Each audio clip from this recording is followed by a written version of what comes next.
अपने जीवित परमेश्वर का हम धन्यवाद करते हैं। धन्यवाद करता हूँ मैं भी अपने जीवित परमेश्वर का, मेरे उद्धारकर्ता प्रभु यीशु के पवित्र नाम में। उसने आज के दिन को फिर से हम सबों के जीवन में जोड़ा, इसलिए हम उसकी करुणा जीवन से भी उत्तम है, उसकी दया, उसकी सहनशीलता, धीरज रूपी धन के लिए धन्यवाद करते हैं, जो हर समय हमें मन फिराना सिखाती है। और इसलिए आज के दिन में हम सब उस जीवित परमेश्वर की ओर अपनी आंखें उठाएं, उसका धन्यवाद करें इस सुंदर अवसर के लिए जिसे उसने हमारे जीवन में दिया है। इसलिए मैं आप सबों का भी धन्यवाद करता हूं। आज के दिन में आप मेरे साथ जुड़ रहे हैं, जितने लोग जुड़े हैं, हम सबों को परमेश्वर आज के दिन आशीषित करें। और इसलिए आज के दिन के लिए हम परमेश्वर के वचन की ओर ध्यान लगाएंगे, जो पढ़ेंगे 84 और उसका 4 से 7 पद तक। पिछले विस्पतवार को भी हमने इसी वचन से देखा था, 4 पद को आज 5 से 7 पद तक देखेंगे। 4 पद से 7 पद तक। Psalm 84 verses 4 to 7। धन्य हैं वे जो तेरे भवन में रहते हैं, वे तेरी स्तुति निरंतर करते रहेंगे। क्या ही धन्य है वो मनुष्य जो तुझसे शक्ति पाता है, की सड़क की सुधि रहती है। वे रोने की तराई में जाते हुए उसको सोतों का स्थान बनाते हैं, फिर बरसात की अगली वृष्टि उसमें आशीष ही आशीष उपजाती है। वे बल पर बल पाते जाते हैं, उनमें से हर एक जन सिय्योन में परमेश्वर को अपना मुख दिखाएगा। हाँ, ये इंग्लिश बाइबल में इस प्रकार से लिखा हुआ है, Blessed are those who dwell in your house, they will still be praising you. Blessed is the man whose strength is in you, whose heart is set on pilgrimage. As they pass through the valley of Baca, they make it a spring. The rain also covers it with pools. They go from strength to strength. Every one of them appears before God in Zion. परमेश्वर पिता का हम धन्यवाद करते हैं उसके इस पवित्र वचन के लिए। परमेश्वर अपने पवित्र वचन के द्वारा हम सबों को आशीषित करें। आइए प्रार्थना करेंगे। सर्वशक्तिमान, दयालु, अनुग्रहकारी, प्रेमी परमेश्वर पिता, हम आपका धन्यवाद करते हैं आज के दिन के लिए जिसे आपने बनाया है, ताकि आपके लोग आप में होकर आनंदित और मगन रहें। धन्यवाद करते हैं कि आपकी करुणा के लिए, आपकी दया के लिए, आपके पवित्र वचन के लिए जिसे आपने हमें दिया आज के लिए। इन वचनों पर ध्यान करने में, सीखने में, समझने में हम आपकी सहायता चाहते हैं। पवित्र आत्मा परमेश्वर, आप हमारी सहायता, हमारी अगुवाई कीजिए, और ताकि हम देख सकें अपने जीवन को और आपकी इच्छाओं को हमारे लिए, और अपने आप को जांच भी सके। इसलिए इस समय को पूरी रीति से आपके हाथों में सौंप देता हूँ प्रभु। अपने आप को, मेरे प्रियों को, जितने लोग आज के दिन में सुनते हैं ऑनलाइन, और वैसे अनुपम को जो आज के दिन परमेश्वर की महिमा का गीत गाता है, हम सबों की सहायता कीजिए महान परमेश्वर। और वैसे ही नेट को भी आपके हाथों में सौंप देते हैं, किसी प्रकार का डिस्टर्बेंस ना होने पाए प्रभु जी, ऐसी सहायता कीजिए। आपने प्रार्थना सुना, धन्यवाद करते हैं। विनती प्रभु यीशु के नाम में मांगते हैं, सुनिए, ग्रहण कीजिए, आमीन। इससे पहले कि परमेश्वर के वचन की ओर हम ध्यान लगाएंगे, आइए परमेश्वर की महिमा के लिए एक गीत सुनेंगे।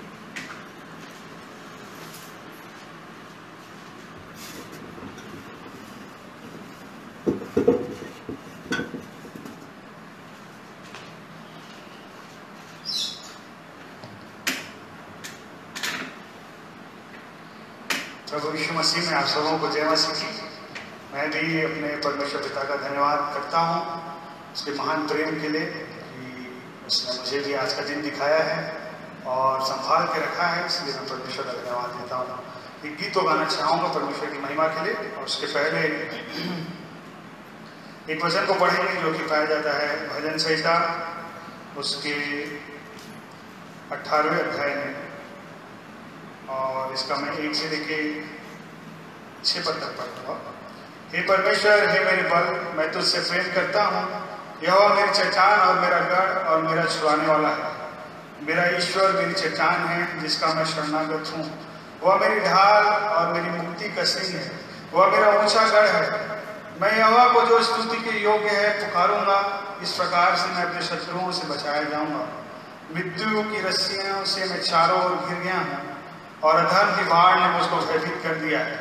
पाताल की रस्सियां मेरे चारों ओर थी और मृत्यु के फंदे मुझ पर आए थे। अपने संकट में मैंने यहोवा को पुकारा।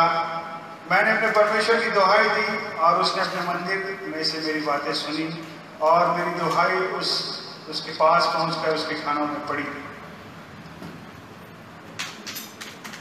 बहुत ही सुंदर परमेश्वर का वचन है, और जैसा राजा दाऊद कहता है, यदि हमारा पूरा भरोसा उस परमेश्वर पर है तो निश्चय ही वो परमेश्वर हमारा भी गढ़ बनेगा और हमारा छुड़ाने वाला बनेगा। और जैसा राजा दाऊद भजन में कहता है कि जब मैंने उसे पुकारा तो उसने निश्चय मेरी सुनी और मेरी पुकार उसके कानों तक पहुंची। तो इसी पर एक गीत है, इसको आइए सुनते हैं परमेश्वर की महिमा।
उसको पुकारो, क्रूस की ओर देखो, सुंदर उत्तर देगा, धाड़स तुम रखो,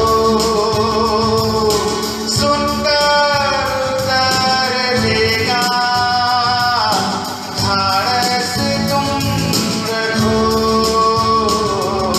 यहोवा मेरी चट्टान, मेरा गढ़, मेरा छुड़ाने वाला, यहोवा मेरी चट्टान, मेरा गढ़, मेरा छुड़ाने वाला, मेरा ऊंचा गढ़, मेरा शरण स्थान, मेरा ऊंचा गढ़, मेरा शरण स्थान, मेरा उद्धार करता, दया तू मुझ पे करता। यहोवा मेरी चट्टान, मेरा गढ़, मेरा छुड़ाने वाला, यहोवा मेरी चट्टान, मेरा गढ़, मेरा छुड़ाने वाला, यहोवा मेरी चट्टान, मेरा गढ़, मेरा छुड़ाने वाला। परमेश्वर पिता का धन्यवाद करता हूँ उस गीत के द्वारा।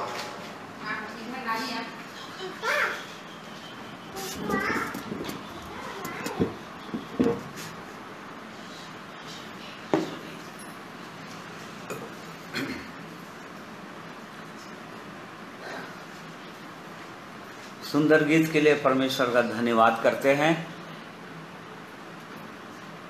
सचमुच में वो परमेश्वर हमारा दृढ़गढ़ है, हमारा प्रभु यीशु हमारा चट्टान है और हमारा छुड़ाने वाला परमेश्वर है, हमारा उद्धार करने वाला परमेश्वर है। और इसी कारण से हम उसकी स्तुति करते हैं और उसका धन्यवाद करते हैं हर एक बातों के लिए। और उसके पवित्र वचन के द्वारा हम और जानना चाहते हैं अपने जीवित परमेश्वर को, उसकी महिमा को देखना चाहते हैं, क्योंकि वो अपने आप को अपने पवित्र वचन में प्रकट करते हैं।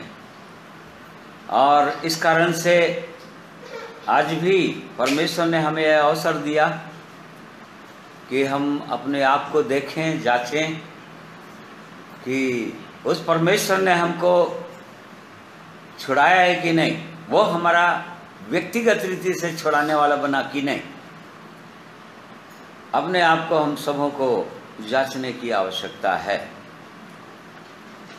पिछले थर्सडे को, बृहस्पतिवार को हम लोग इसी वचन में से हम देखे थे चौथे पद को, क्या ही धन्य है वे जो तेरे भवन में रहते हैं, वे तेरी स्तुति निरंतर करते रहेंगे। और उसमें हमने ये देखा था कि कौन कौन लोग परमेश्वर के भवन में नहीं जा सकते थे।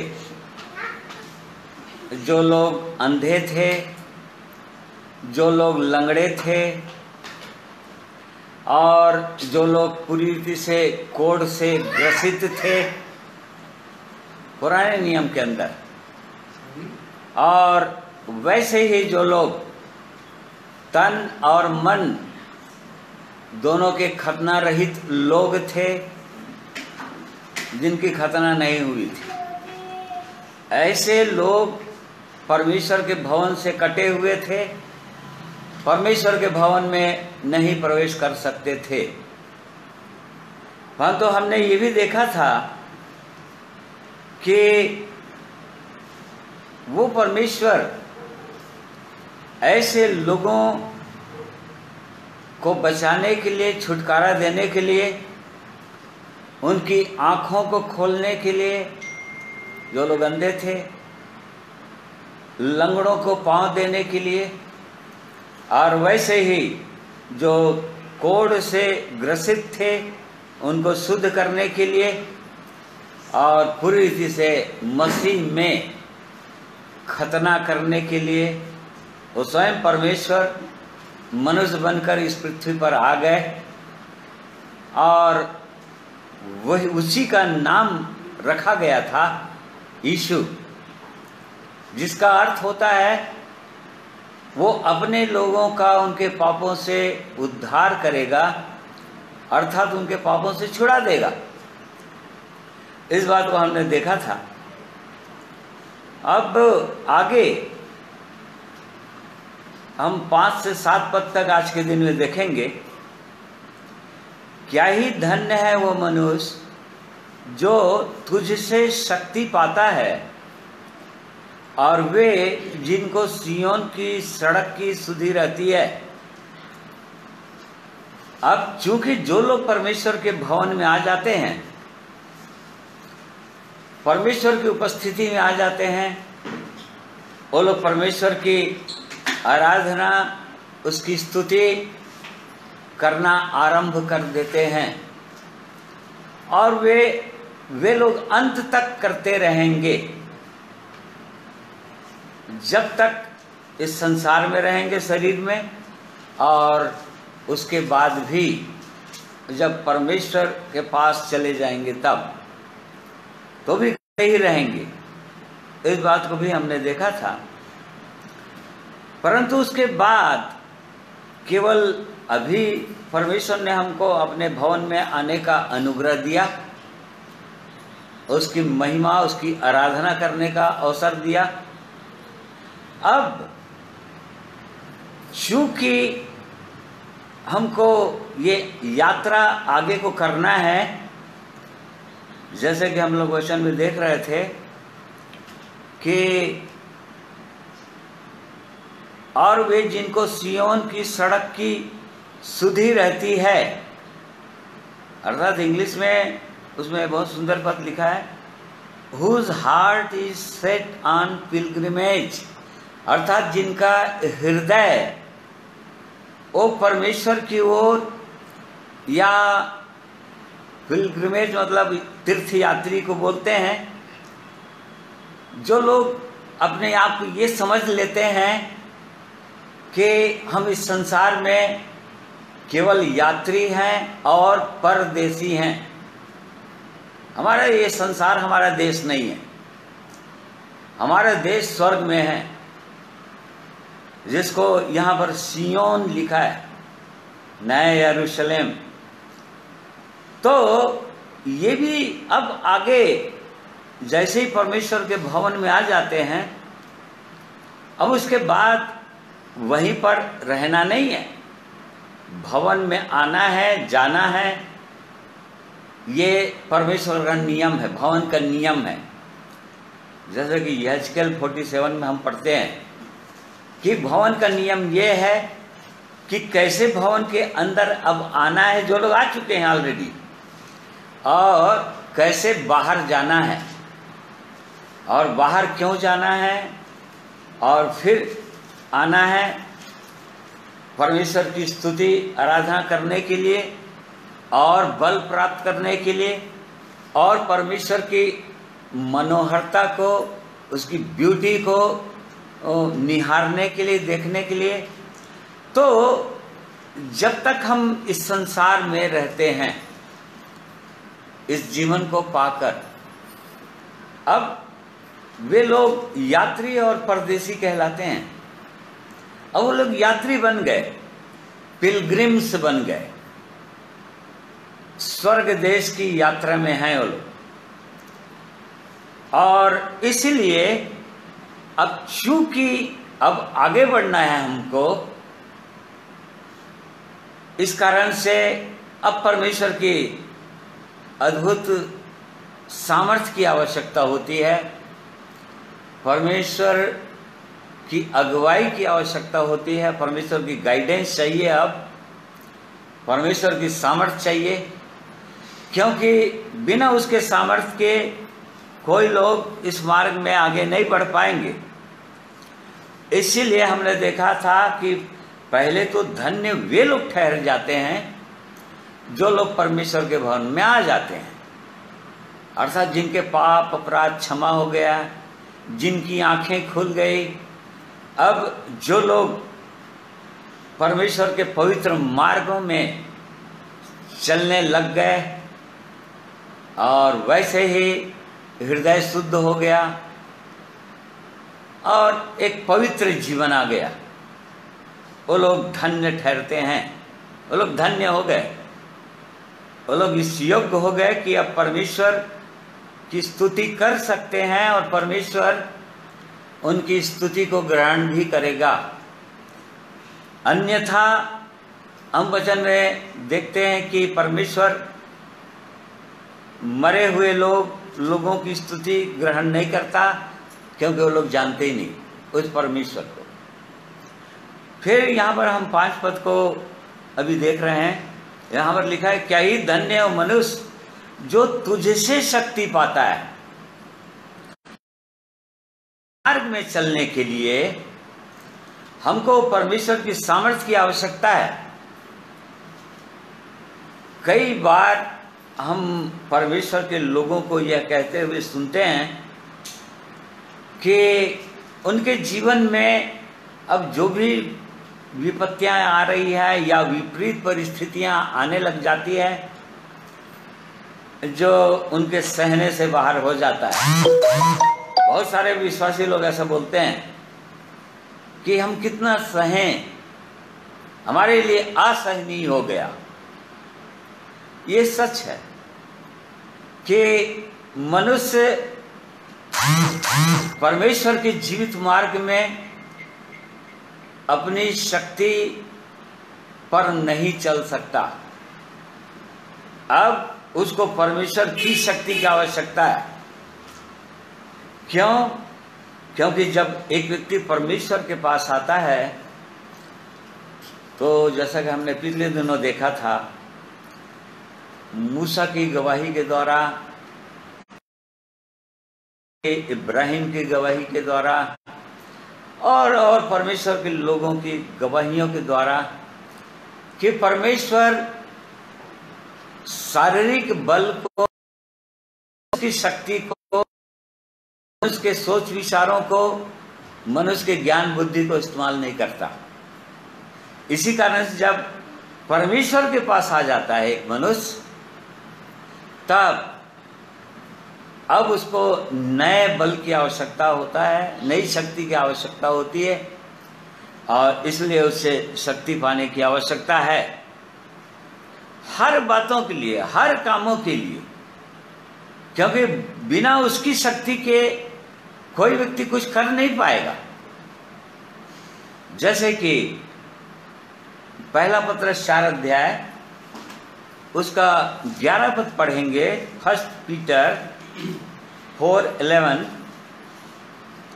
यदि कोई बोले तो ऐसा बोले मानो परमेश्वर का वचन है। यदि कोई सेवा करे तो उस शक्ति से करे जो परमेश्वर देता है, जिससे सब बातों में यीशु मसीह के द्वारा परमेश्वर की महिमा प्रकट, महिमा और साम्राज्य युगानुयुग उसी का है। आमीन। हाँ, देखिए, परमेश्वर हमारे बल को ग्रहण नहीं करता, और इसी कारण से वो बोलता है कि बोलो तो ऐसा बोलो मानो परमेश्वर का वचन है। अर्थात हमारे मुंह से कोई गंदी बातें नहीं,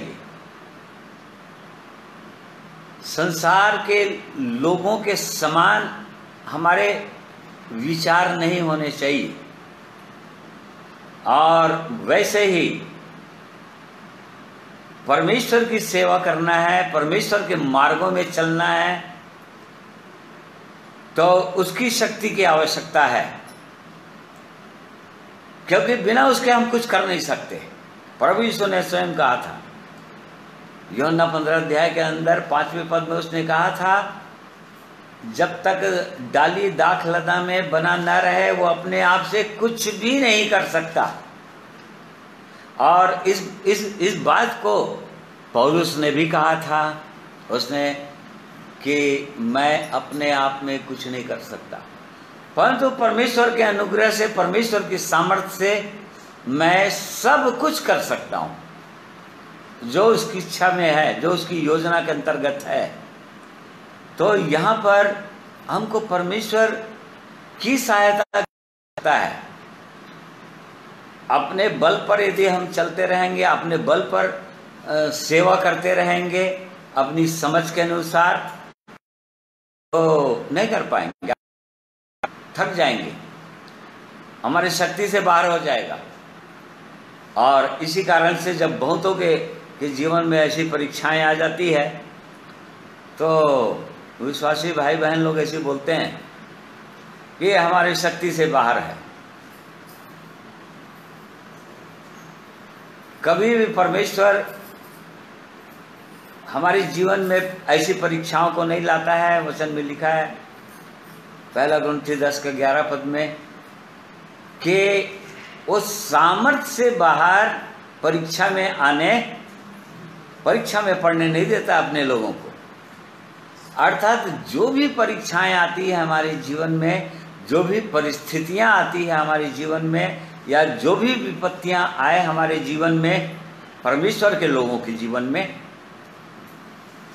तो वो हमारी शक्ति से बाहर नहीं है, मतलब हमारे सामर्थ्य के अंदर है।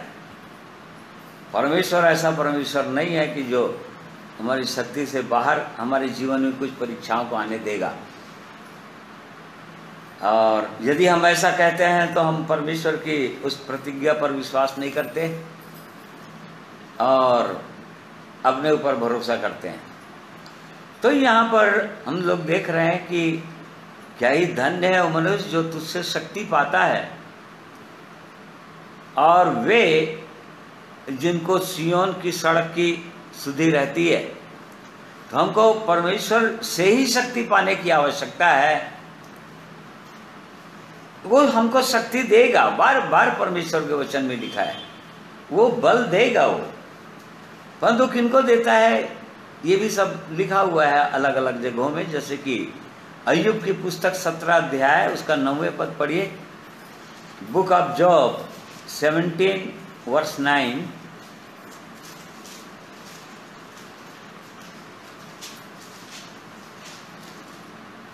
तो भी धर्मी लोग अपना मार्ग पकड़े रहेंगे और शुद्ध काम करने वाले सामर्थ पर सामर्थ पाते जाएंगे। हाँ देखिए यहाँ पर लिखा है कि शुद्ध काम करने वाले, ये परमेश्वर के जन अय्यूब का कथन है। ये अय्यूब की पुस्तक में अपने मित्रों में से एक मित्र को जवाब दे रहा था, तो ये बोल रहा था कि शुद्ध काम करने वाले अर्थात शुद्ध हाथ वाले, जिनके काम शुद्ध हों, वे लोग सामर्थ पर सामर्थ पाते जाते हैं, सामर्थ पर सामर्थ पाते जाएंगे और आगे बढ़ते ही चले जाएंगे। वो लोग गिरेंगे नहीं। को बल देता है, बलहीन को बल देता है। राजा दाऊद अपनी गवाही अपने भजन आत्मा में जब गा रहा था तो यही बोला भजन 116 के अंदर, जब मैं बलहीन हो गया था तो उसने मुझको बल दे दिया। एक व्यक्ति जब बलहीन हो जाता है तो उसको बल देता है। अपनी अशुद्धता के कारण से या परमेश्वर की इच्छा के विरोध में चलने के कारण से एक विश्वासी, परमेश्वर पर विश्वास करने वाला परमेश्वर का जन बलहीन हो जाता है, उसके सामर्थ्य खत्म हो जाता है। परंतु जब कभी वो परमेश्वर को पुकारता है, परमेश्वर उसको फिर से बल देता है, क्योंकि बलहीन को बल देने वाला परमेश्वर है।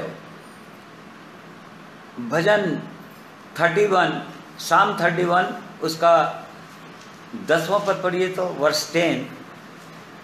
मेरा जीवन शोक के मारे और मेरी आते रातें घट चली है, मेरा बल मेरे अधर्म के कारण जाता रहा और मेरी हड्डियां भूल गई। देखिए यहाँ पर परमेश्वर का जन इस बात को स्वीकार, कमजोरी को, अपने जीवन की गिरावट को वो स्वीकार कर रहा है यहाँ पर कि मेरे पाप के कारण मेरा बल जाता रहा। जब कभी परमेश्वर के लोगों के जीवन में कोई पाप आ जाता है, अर्थात परमेश्वर के वचन के विरोध में चलने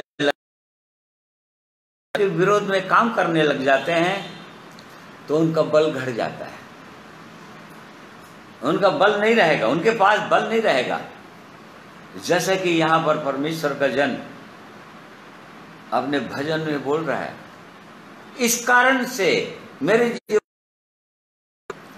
जीवन में तकलीफ है, मेरा बल घट गया, मेरा बल जाता रहा।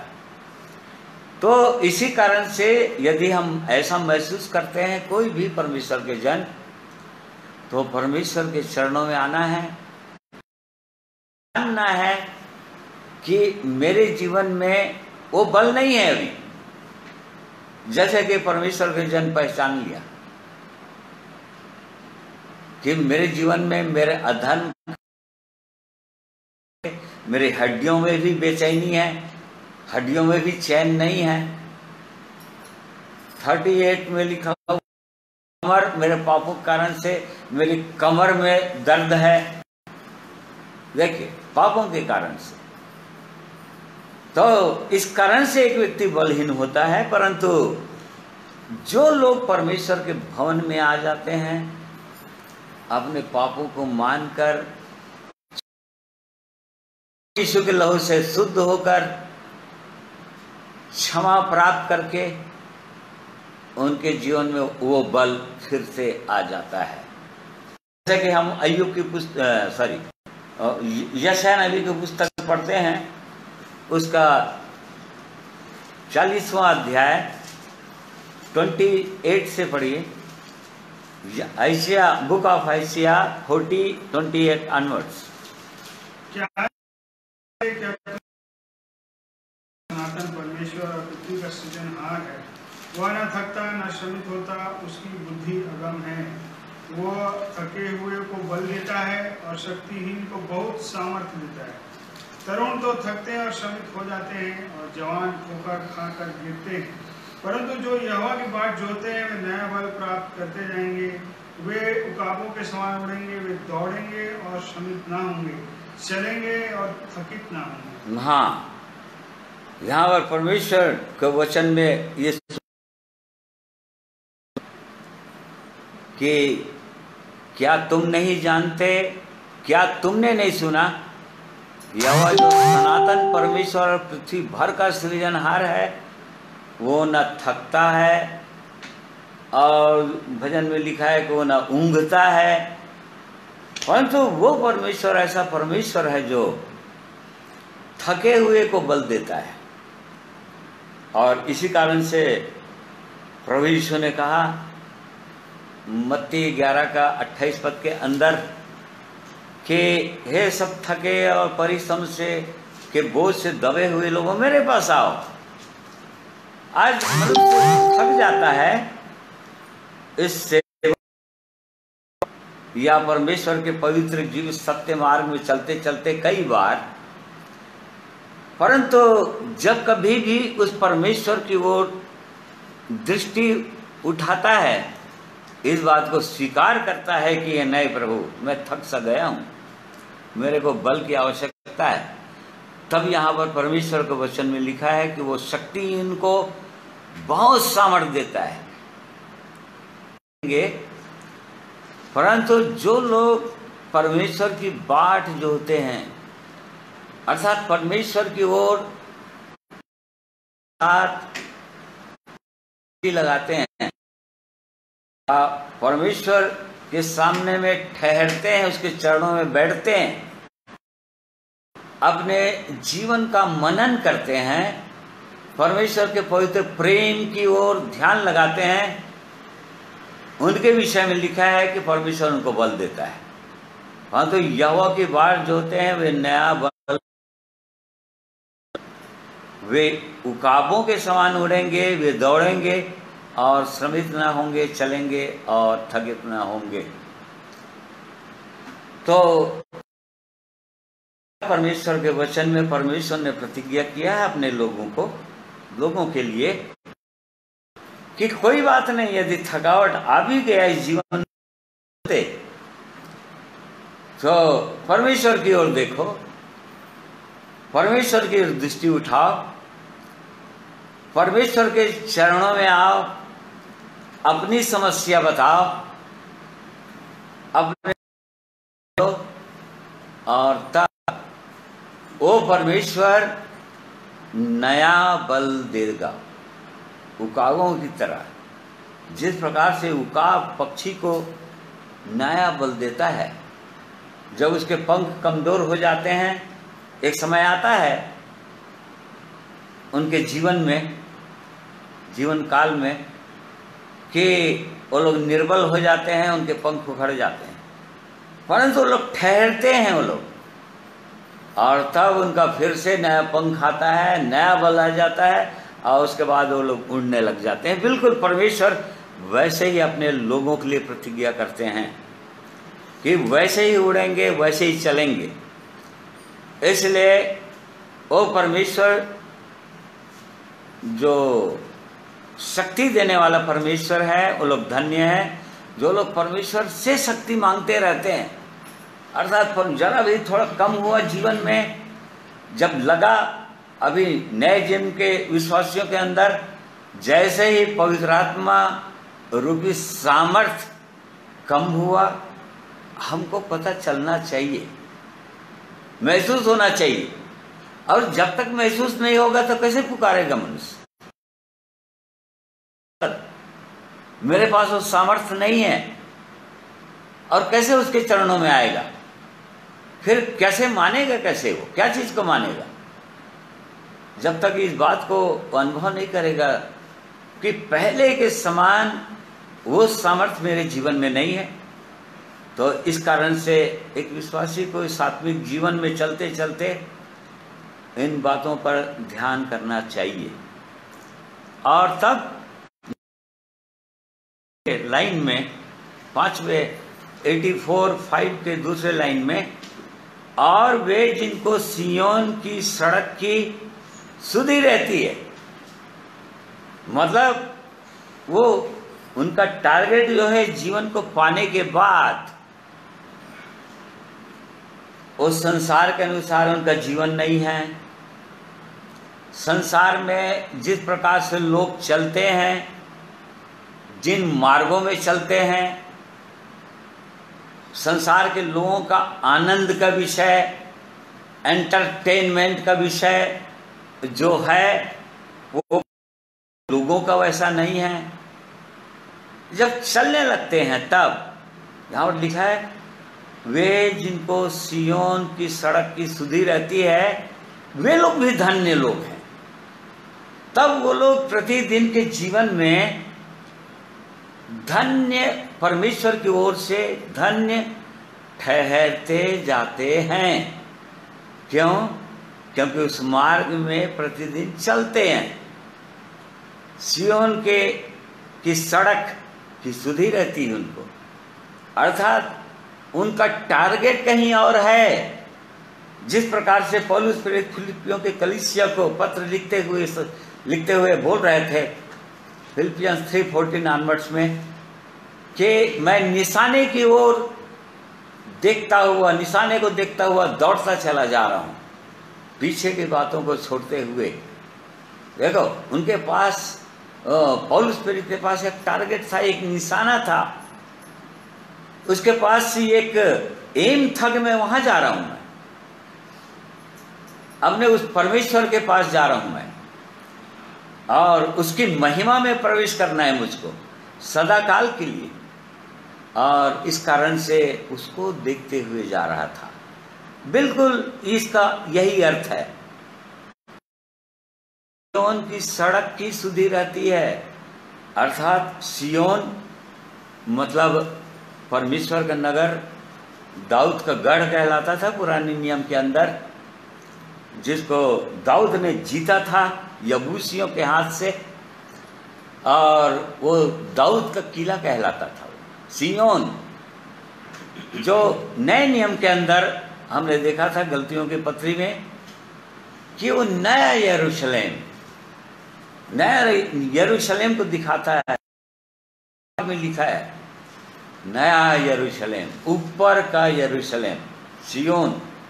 अभी वर्तमान जीवन में कलीसिया या चर्च को सिय्योन बोला है। वो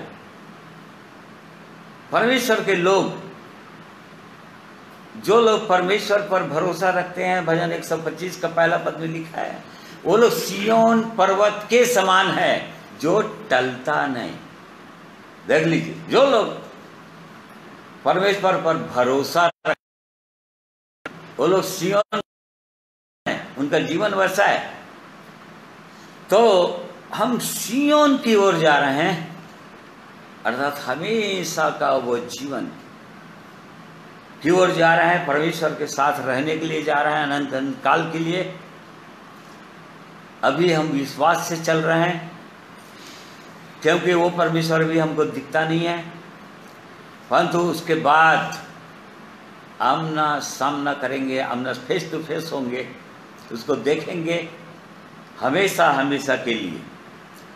तो इसी कारण से वे लोग भी धन्य ठहरते जाते हैं जिनको सिय्योन की सड़क की सुधि रहती है, और तब वे रोने की तराई में जाते हुए उसको सोतों का स्थान बनाते हैं।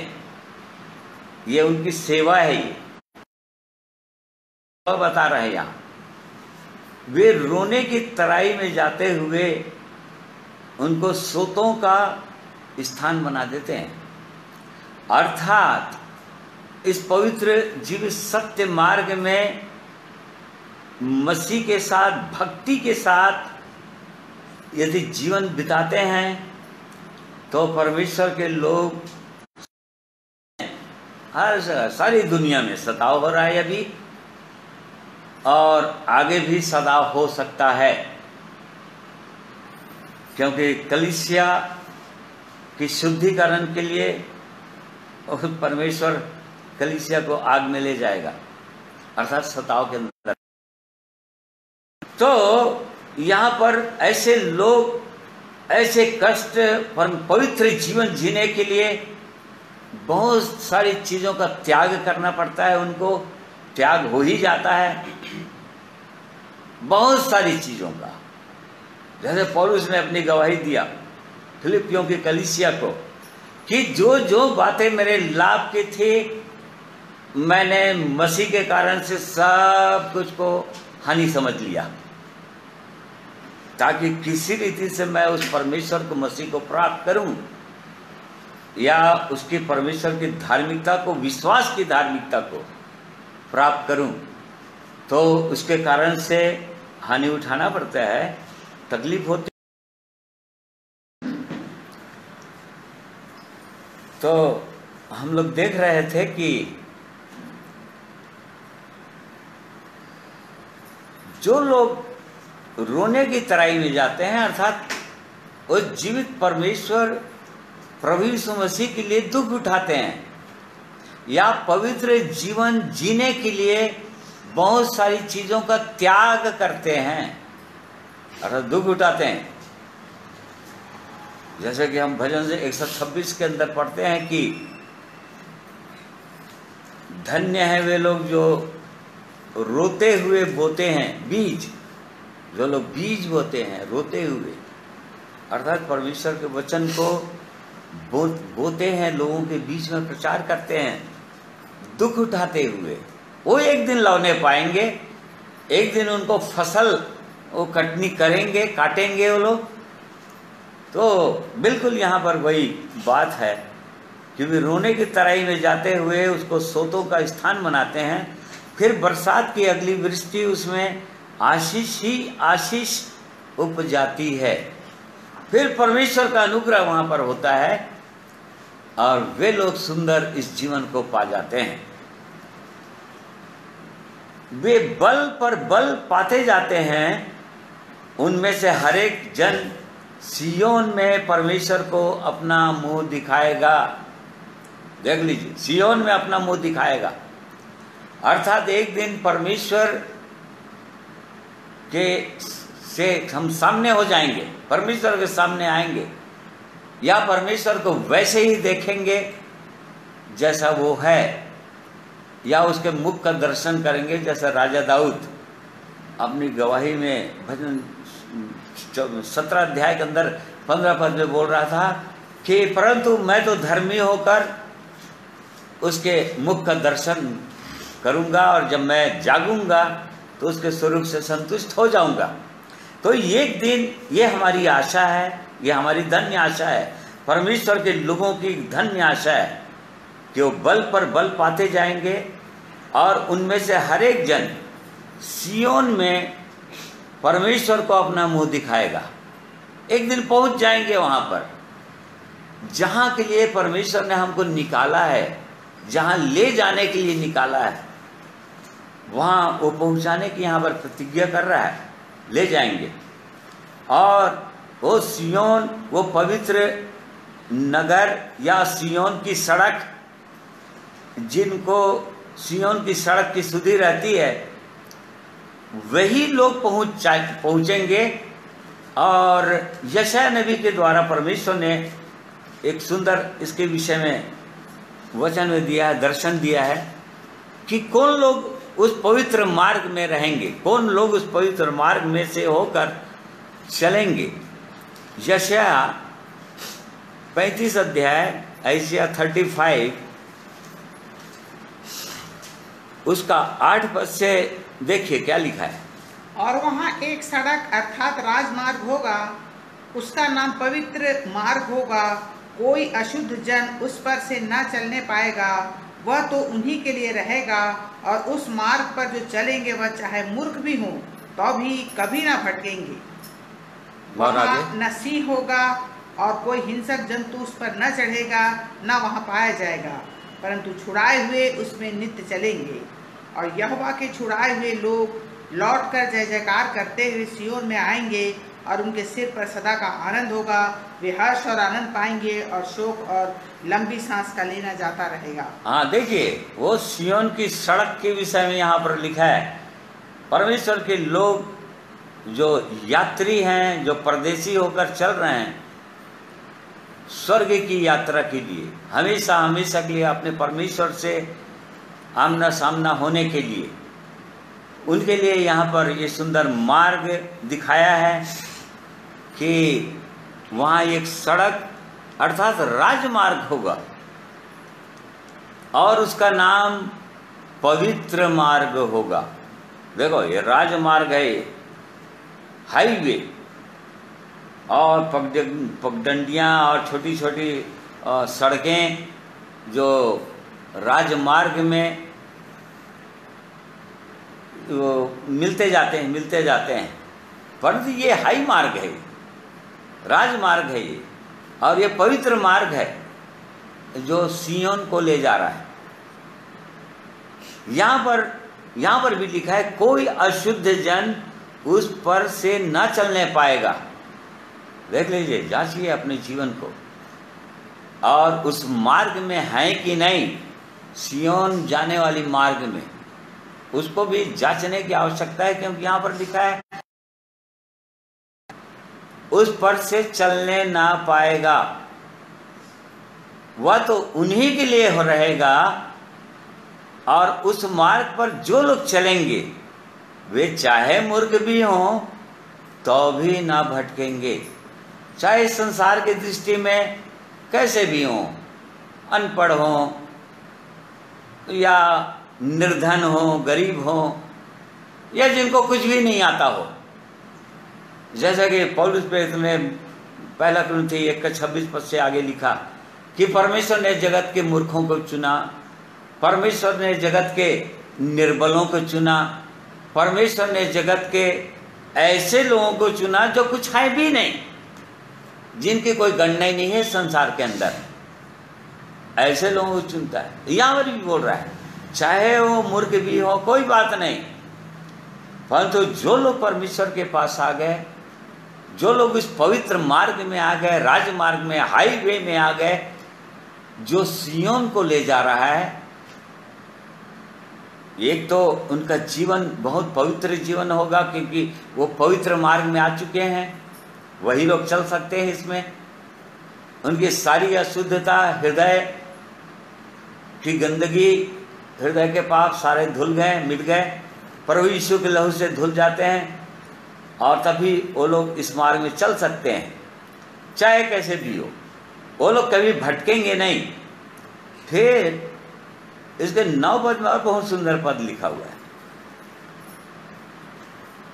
जहां सिंह ना होगा और कोई हिंसक जंतु उस पर ना चढ़ेगा, ना वहां पाया जाएगा।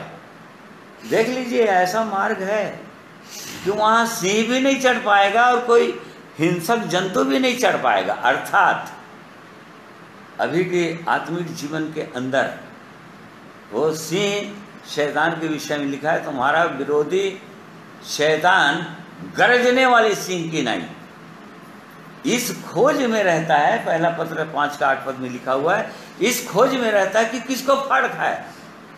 परंतु यहां पर लिखा है कि जो लोग उस पवित्र मार्ग में चल रहे हैं, सियोन के मार्ग में चल रहे हैं, शैतान वहां पर वो सिंह के रूप में, वो फाड़ खाने वाला सिंह के रूप में उस मार्ग में चढ़ ही नहीं पाएगा, बोल रहा है। या और कई जंगली जानवर, छोटी छोटी लौंडियां, या और कोई हिंसक जंतु, या और कई प्रकार की दुष्ट आत्माएं जो शैतान की सेना है, वो लोग इस मार्ग में नहीं चढ़ पाएंगे, उस मार्ग में आ ही नहीं पाएंगे लोग। परमेश्वर के वचन की ऐसी प्रतिज्ञा है यहाँ पर। परंतु कौन लोग चढ़ेंगे, बोल रहे हैं यहाँ पर, कौन लोग चलते रहेंगे? परंतु छुड़ाए हुए लोग उस पर नित्य चलते रहेंगे। छुड़ाए हुए लोग, किससे छुड़ाए हुए लोग? शैतान की गुलामी से छुड़ाए हुए लोग, मिस्र देश की गुलामी से छुड़ाए हुए लोग, पापों से छुटकारा पाए हुए लोग, क्षमा पाए हुए लोग उस पर चल पाएंगे। बाकी लोग नहीं चल पाएंगे। पापों में डूबे हुए, खोए हुए, भटके हुए लोग इस मार्ग में नहीं चल पाते हैं, चल ही नहीं पाएंगे। परमेश्वर के वचन में लिखा है, ये भविष्यवाणी है। जब प्रभु यीशु आएगा, जब अंधों की आंखें खोल देगा, लंगड़ों को चला देगा, ये सब लिखा हुआ है आगे 5 पद से। और तब हमने देखा कि वो लोग परमेश्वर के भवन में आ जाते हैं, और तब उसके बाद अब उनकी यात्रा आरंभ हो जाता है पवित्र स्वर्गीय कनान के लिए, अर्थात सियोन देश के लिए, स्वर्ग के लिए। और उसमें वही लोग चल पाएंगे, यहाँ पर लिखा है, जो छुड़ाए हुए लोग हैं, वही लोग चल पाएंगे।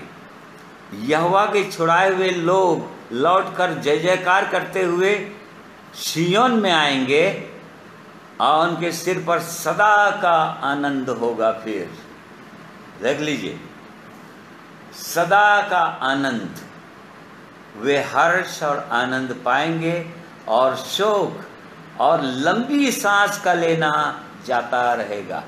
सब कुछ समाप्त हो जाएगा। फिर वहां पर आंसू बहाने की जरूरत नहीं है। वहां कोई आंसू नहीं बहाएगा, वहां कोई दुखी नहीं दिखाई देगा। वो क्यों? क्योंकि वहां पर आनंद ही आनंद रहेगा, परमेश्वर की उपस्थिति रहेगा, परमेश्वर के लोग रहेंगे वहां पर। वो छुड़ाए हुए लोग, जो लोग इस योग्य ठहरेंगे कि वहां पर चले जाएं, ऐसे लोग रहेंगे। और इस कारण से ये उस सुंदर पवित्र मार्ग है। भजन संहिता 16 अध्याय उसका 17 पद पढ़िए, नीति वचन 16 का 17, Proverbs 16 verse 17।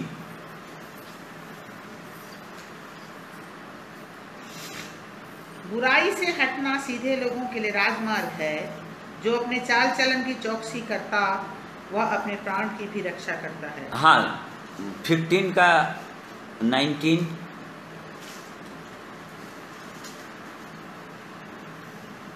आलसी का मार्ग कांटों से रुंधा हुआ होता है, परंतु सीधे लोगों का मार्ग राजमार्ग ठहरता है। देखिए, सीधे ही लोग जा सकते हैं, टेढ़े और हठीले लोग, ऐसे लोग इस मार्ग में जा ही नहीं सकते। परंतु जो लोग अपनी सारी बुराइयों को मानकर छोड़ चुके हैं और परमेश्वर की उपस्थिति में, परमेश्वर के प्रकाश में रहते हैं हर समय, ऐसे लोगों का ये मार्ग है, पवित्र मार्ग, राजमार्ग। वो लोग वही चलेंगे और तब फिर वहाँ जब पहुँच जाएंगे तो वहाँ की प्रतिज्ञा है, सुंदर प्रतिज्ञा है कि वो लोग आगे बढ़ते चले जाएंगे। परंतु हमने देखा कि इस मार्ग में सिंह, कोई हिंसक जंतु या सिंह नहीं होगा, उस पर चढ़ ही नहीं पाएंगे वो लोग। परंतु पुराने नियम के अंदर एक नबी के विषय में लिखा हुआ है कि उसको सिंह ने फाड़ खाया, परमेश्वर के जन को। वो सिंह ने, जंगली सिंह ने उसको फाड़ दिया, उसको मार डाला। ये पहला राजा book of first king chapter 13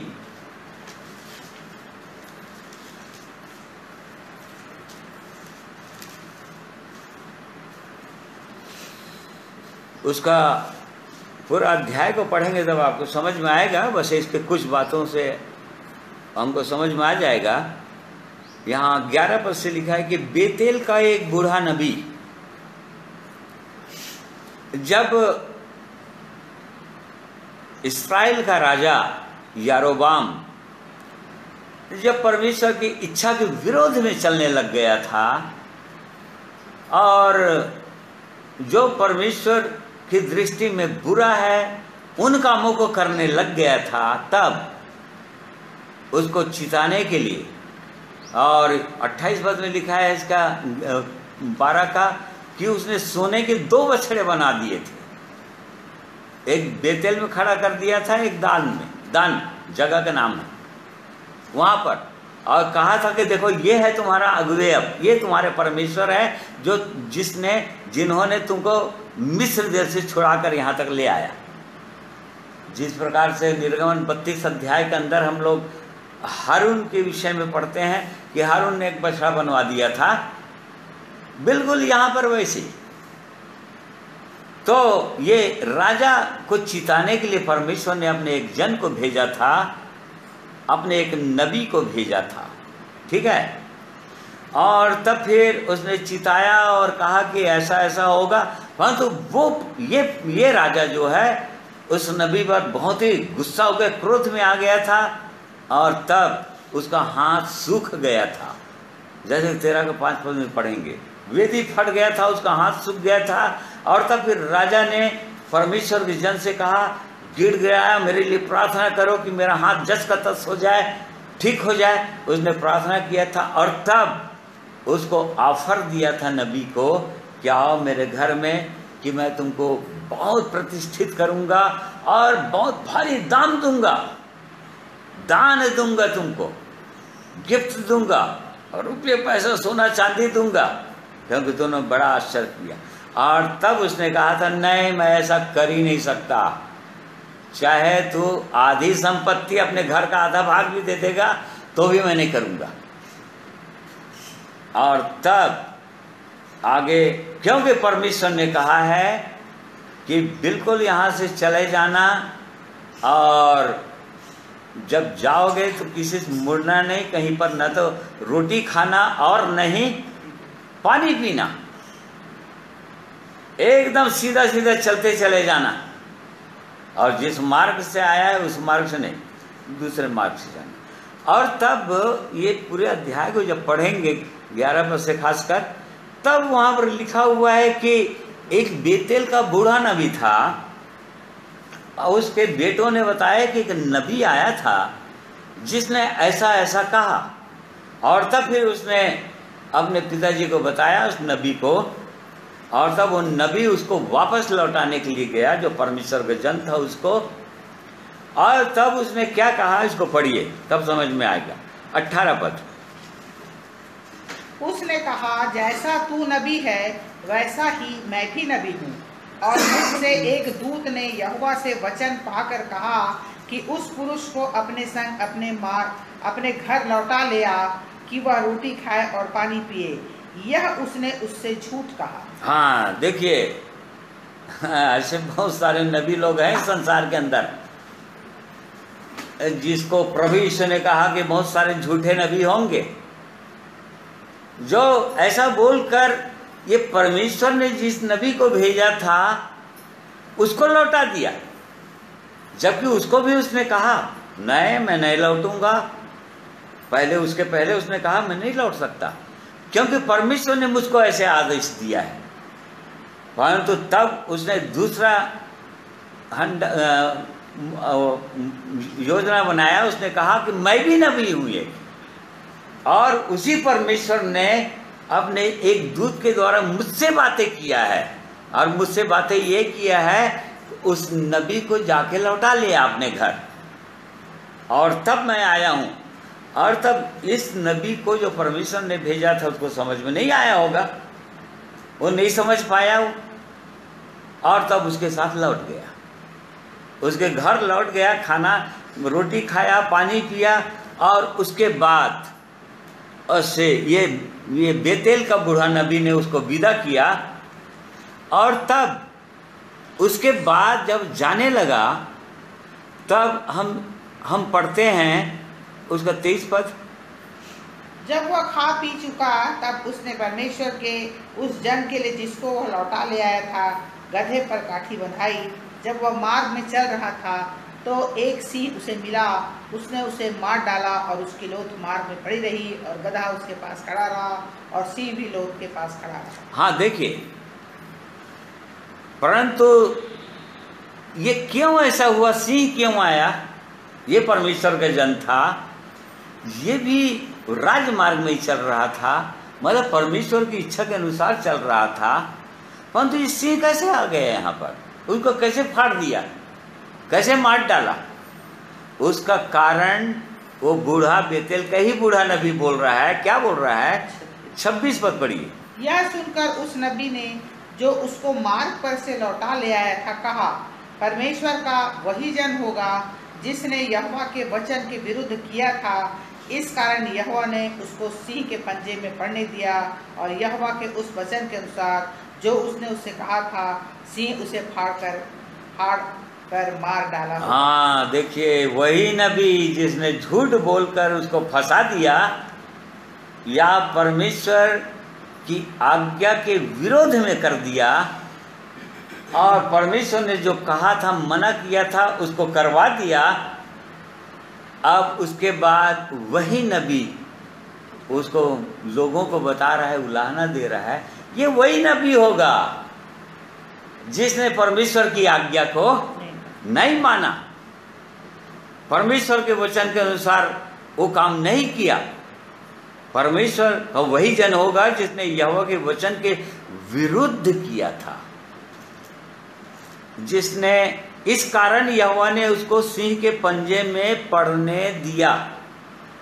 तो ये मार्ग, जरूर इस मार्ग में जो लोग आ चुके हैं, जो लोग सचमुच में राजमार्ग में चल रहे हैं, जिनको सियोन की सड़क की सुध ही रहती है, बोल रहा है।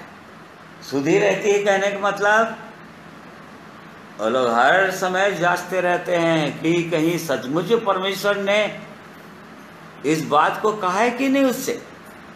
देखिए, परमेश्वर कोई बात जब किसी को कहता है, एक बार जब कह देता है, तो परमेश्वर अपनी बातों को कभी पलटता नहीं है। इसको एकदम स्पष्ट परमेश्वर ने अपने इस नबी को कह दिया था, अपना वचन बता दिया था कि तुम मार्ग में कहीं पर न तो रोटी खाना न तो पानी खाना, बिल्कुल सीधे सीधे चलते जाना। परंतु इस नबी के जीवन में पहले ही गिरावट शुरू हो गया था। कहाँ से गिरावट शुरू हुआ था? ये उसका 14 पद पढ़िए 13 का। और परमेश्वर के जन ने पीछे जाकर उसे एक बांज वृक्ष के तले बैठा हुआ पाया और उससे पूछा, परमेश्वर का जो जन यहूदा से आया था, क्या तू वही है? हाँ, देखिए वो मार्ग में जाते जाते जाते जाते बांज वृक्ष मिला उसको, वहां पर वो बैठ गया। बांज वृक्ष बाइबल के अंदर ये आइडोलेटरी को दिखाता है या मूर्ति पूजा को दिखाता है। बांज वृक्ष, उसके नीचे में यशायाह नबी के 44 अध्याय 14 और 15 पद पढ़ेंगे तो वहां पर इस बात को पा सकते हैं कि ऐसे जगह में परमेश्वर के लोगों को बैठना नहीं चाहिए, जाना नहीं चाहिए। पढ़ो। वह देवदार को काटता, पवन के वृक्षों में से जाति जाति के बांज वृक्ष चुनकर सेवता है। वह एक तूस के वृक्ष लगाता जो वर्षा का जल पाकर बढ़ता है। तब वह मनुष्य के ईंधन के काम आता है। वह उससे कुछ सुलगाकर तापता और उसको जलाकर रोटी बनाता है। उसी से वह देवता भी बनाता और उसको दंडवत करता और मूरत खुदवाकर उसके सामने प्रणाम करता है। हाँ, देखो ये वो जगह होता है बांज वृक्ष, उसकी छाया में नहीं बैठना कभी भी। तो उसके जीवन में ये गिरावट आ गया था। दूसरी जगह ढिठाई को लिखा है, ढिठाई के विषय में भी बोलता है वो। यदि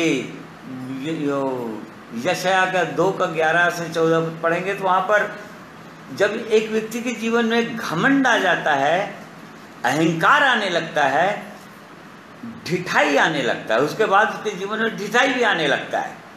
पढ़ो 11 से 2 का 11 पद से।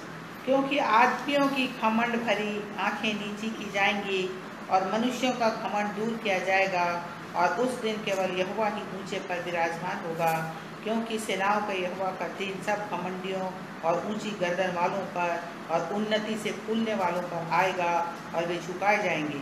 और लबानोन के सब देवदार पर जो ऊंचे और बड़े हैं, बाशान के सब बांज वृक्षों पर और सब ऊंचे पहाड़ों और सब ऊंची पहाड़ियों पर, सब ऊंचे गुम्मटों और सब ऊंचे दृढ़ शहर बनाहों पर, तर्शीश के जहाजों और सब सुंदर चित्रकारी पर्वती नापा है। तो यहाँ पर भी वो बांज वृक्ष के विषय में लिखा है, अहंकार के विषय में दिखा रहा है, ढिठाई के विषय में दिखा रहा है। जब एक व्यक्ति के अंदर में, हृदय के अंदर में अहंकार उठने लग जाता है, घमंड आने लग जाता है, उसके जीवन में ढिठाई आने लग जाता है।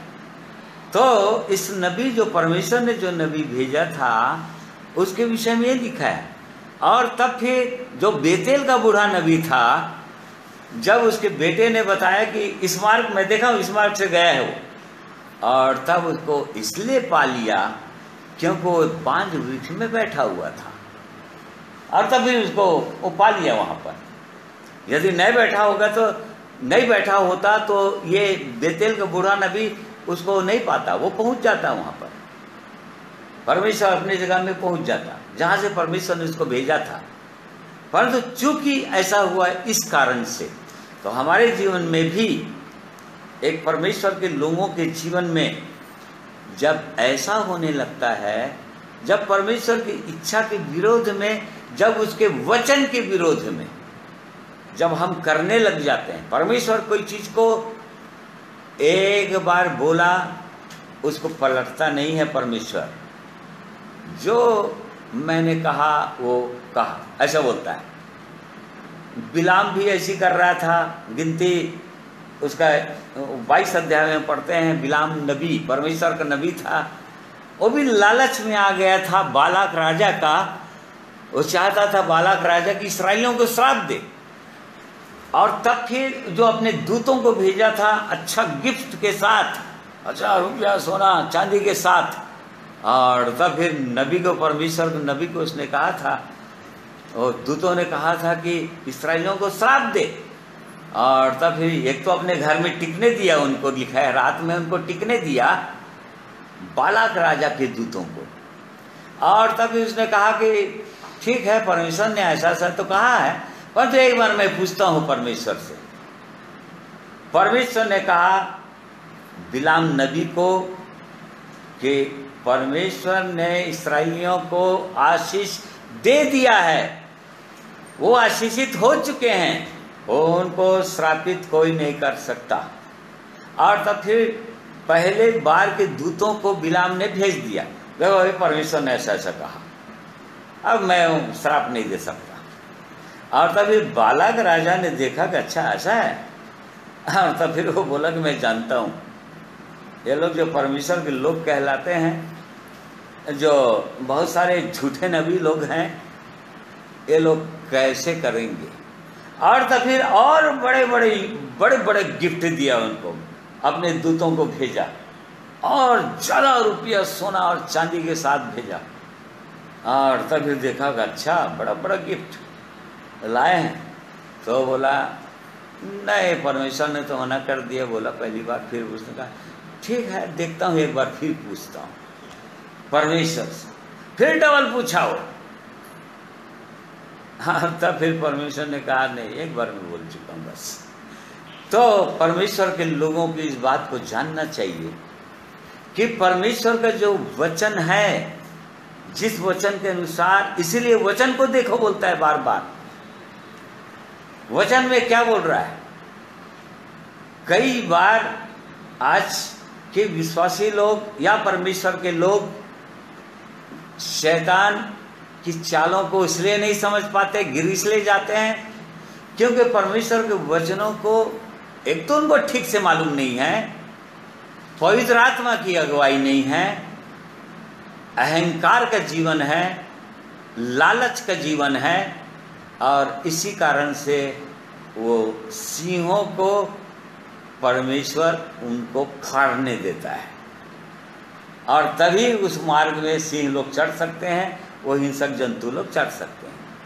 तो इस प्रकार से आज के वचन में हम सीख सकते हैं कि जो लोग, जिनको सिय्योन की सड़क की सुधि रहती है, अर्थात परमेश्वर के पवित्र मार्ग में हमको कैसे चलना चाहिए, कैसे पवित्र जीवन चाहिए, किन किन चीज़ों की हमको चौकसी करने की आवश्यकता है, जो परमेश्वर ने अपने वचनों में अलग अलग जगहों में बताया है, उसके अनुसार यदि चौकसी करते हुए जाएंगे तो शैतान को कभी भी अवसर नहीं मिल पाएगा।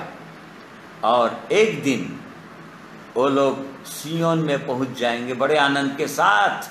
छुड़ाए हुए लोग, परमेश्वर हर समय उनकी सहायता करता ही चला जाएगा, और वो हिंसक जंतु कभी भी आने नहीं पाएंगे। एक पद और पढ़ेंगे, यशाया 51 उसका 11वां पद। यशाया 51 वर्स 11। सो यहोवा के छुड़ाए हुए लोग लौटकर जय जयकार करते हुए सिय्योन में आएंगे, और उनके सिरों पर अनंत आनंद गूंजता रहेगा। वे हर्ष और आनंद प्राप्त करेंगे, और शोक और सिसकियों का अंत हो जाएगा। हाँ, यहाँ पर भी वही लिख रहा है, ओ छुड़ाए हुए लोग, परमेश्वर के छुड़ाए हुए लोग जय जयकार करते हुए वो सिय्योन में आ जाएंगे। अनंत आनंद उनके सिरों में गूंजता रहेगा। हमेशा का आनंद, हमेशा की शांति परमेश्वर के साथ, परमेश्वर के लोगों के साथ अनंत अनंत काल तक केवल उनके लिए प्रतिज्ञा है, जिनको सिय्योन की सड़क की सुधि रहती है, जो लोग अपना पूरा भरोसा अपने जीवित परमेश्वर पर रखते हैं, जो लोग हर समय परमेश्वर की सामर्थ्य पर विश्वास करते हैं, भरोसा करते हैं, परमेश्वर की सामर्थ्य को अपने जीवन में चाहते हैं, मांगते हैं, जो लोग पवित्र आत्मा से प्रतिदिन भरते जाते हैं, नया बल प्राप्त करते जाते हैं, उनके लिए ये सुंदर परमेश्वर के वचन में प्रतिज्ञा है। इसलिए परमेश्वर इन वचनों के द्वारा हम में से हर एक की सहायता अगुवाई करे। आइए एक परमेश्वर की महिमा में गीत गाएंगे और उसके बाद प्रार्थना के साथ आज की संगति को समाप्त करेंगे।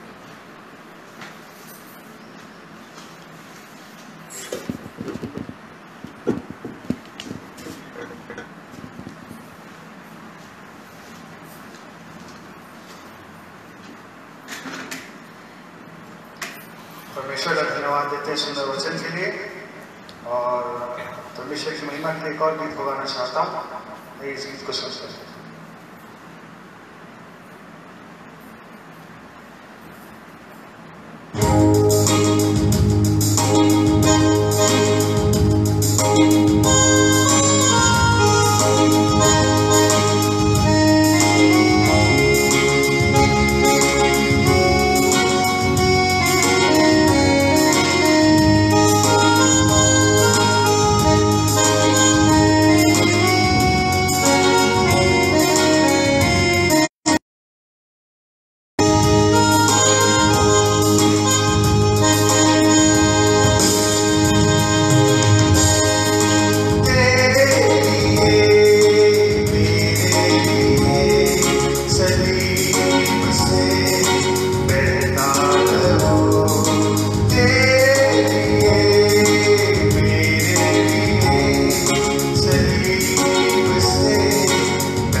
say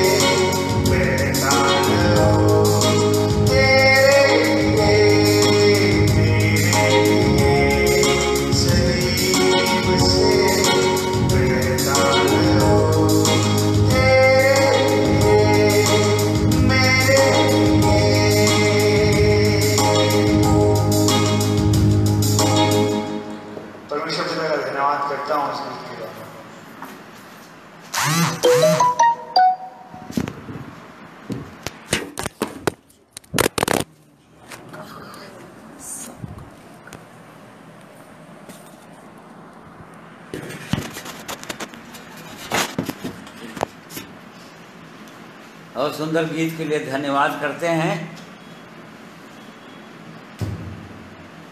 परमेश्वर की स्तुति महिमा तारीफ हो। आइए प्रार्थना करें।